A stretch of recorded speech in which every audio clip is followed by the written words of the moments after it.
നിങ്ങൾക്കറിയോ, എന്റെ അപ്പൂപ്പൻ ഒരു വലിയ വേട്ടക്കാരനായിരുന്നു. കഴിഞ്ഞ ആഴ്ചയെ അപ്പൂപ്പൻ 3 പുലികളെ പിടിക്കാൻ പോയി. എന്ത് പിടിച്ചോ? എവിടെ? പുലിയുടെ വിശപ്പ് മാറി, അപ്പൂപ്പന്റെ കടിയും മാറി. എന്താ ടിൻറ്റു, ഇന്ന് ട്യൂഷന് വരുന്നില്ലേ? ഇന്ന് എനിക്കൊരു ലീവ് വേണം ടീച്ചർ. എന്റെ മുത്തശ്ശി മരിച്ചു. കഴിഞ്ഞ മാസമല്ലേ നിന്റെ മുത്തശ്ശി മരിച്ചു എന്ന് പറഞ്ഞ് ഒരു ലീവ് എടുത്തത്? എന്തു ചെയ്യാനാ ടീച്ചറെ, എന്റെ മുത്തശ്ശൻ വീണ്ടും കെട്ടി. നിന്റെ അച്ഛനെ ഞാനൊന്ന് കാണട്ടെ, കളി ലേശം കൂടുന്നുണ്ട്.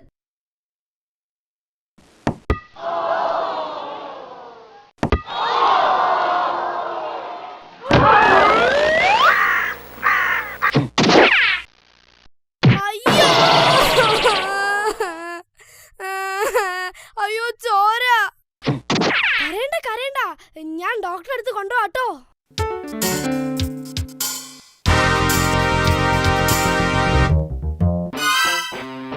ക്രിക്കറ്റ് കളിച്ചപ്പോ ബോള് തട്ടി പൊട്ടിയതാ.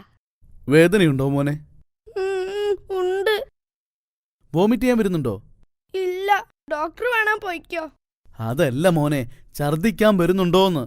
അതുതന്നെയാ ഡോക്ടർ അവനും പറഞ്ഞത്. ഡോക്ടർ വേണേ പോയി ഛർദിച്ചിട്ട് വാ, ഞങ്ങളിവിടെ ഇരിക്കാം. ആ ശരി ശരി, സ്റ്റിച്ച് ഇടേണ്ടി വരും. സിസ്റ്റർ, കുട്ടിയാത്തെ കൊണ്ടുപോയിക്കോളൂ. അല്ല ഡോക്ടർ, ഈ സ്റ്റിച്ച് ഇടാൻ എത്ര രൂപ ചെലവ് വരും? ഒരു 500 രൂപയെങ്കിലും ആവും. ഈശ്വരാ, 500 രൂപയോ? വെറുതെ 2 സ്റ്റിച്ച് ഇട്ടാ മതി, അല്ലാതെ എംബ്രോയിഡറി വർക്കൊന്നും വേണ്ട. എടോ, സ്റ്റിച്ച് ഇടാൻ തന്നെയാ 500 രൂപയാകൂന്ന് പറഞ്ഞത്. അപ്പൊ ഈ പ്ലാസ്റ്റർ ഒട്ടിക്കാനാണെങ്കിലോ? അതൊരു 50 രൂപ മതി. എന്നാ പിന്നെ സ്റ്റിച്ചാണെന്ന് പറഞ്ഞ് ഒരു പ്ലാസ്റ്റർ ഒട്ടിച്ചു കൊടുത്താ മതി. അവന്റെ നെറ്റിയല്ലേ, അവൻ കാണില്ലല്ലോ. എടോ, തന്റെ കയ്യിൽ ഇപ്പൊ കാശായിട്ട് എത്ര രൂപ കാണും? എന്റെ കയ്യിൽ ഇപ്പോൾ ഒരു 500 രൂപ ഇല്ല. നുള്ളിപ്പെറുക്കിയാൽ ഒരു 50 രൂപ കാണും. കാർഡ് എടുക്കുമോ? ഓ പിന്നെന്താ. എന്നാ പിന്നെ ഒരു പ്രശ്നമില്ല. എന്തോ ഭാഗ്യത്തിന് ഇന്ന് ഞാൻ കാർഡ് എടുത്തിട്ടുണ്ട്. സാധാരണ ഞാൻ ക്രിക്കറ്റ് കളിക്കാൻ പോകുമ്പോഴേ കാർഡ് എടുക്കാറില്ല. എല്ലാം ഡോക്ടറിന്റെ ഒരു ഭാഗ്യം. മോന്റെ വീട് എവിടെയാ? ഇവിടുന്ന് വലത്തോട്ട് തിരിഞ്ഞാൽ 3ാമത്തെ കട്ട് റോഡിലെ 4ാമത്തെ വീടാ. ഓഹോ, അപ്പൊ MLA സുകുമാരൻ ചേട്ടന്റെ വീടിനടുത്താണോ?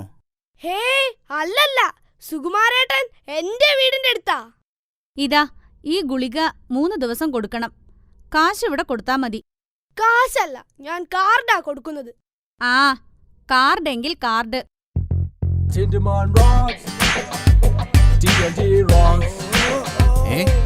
ഇതെന്ത് കാർഡാ? ഇത് പ്ലെയിൻ കാർഡ്. ഡോക്ടറല്ലേ പറഞ്ഞത് കാർഡ് എടുക്കുമെന്ന്. വാക്ക് പറഞ്ഞ വാക്കായിരിക്കണം.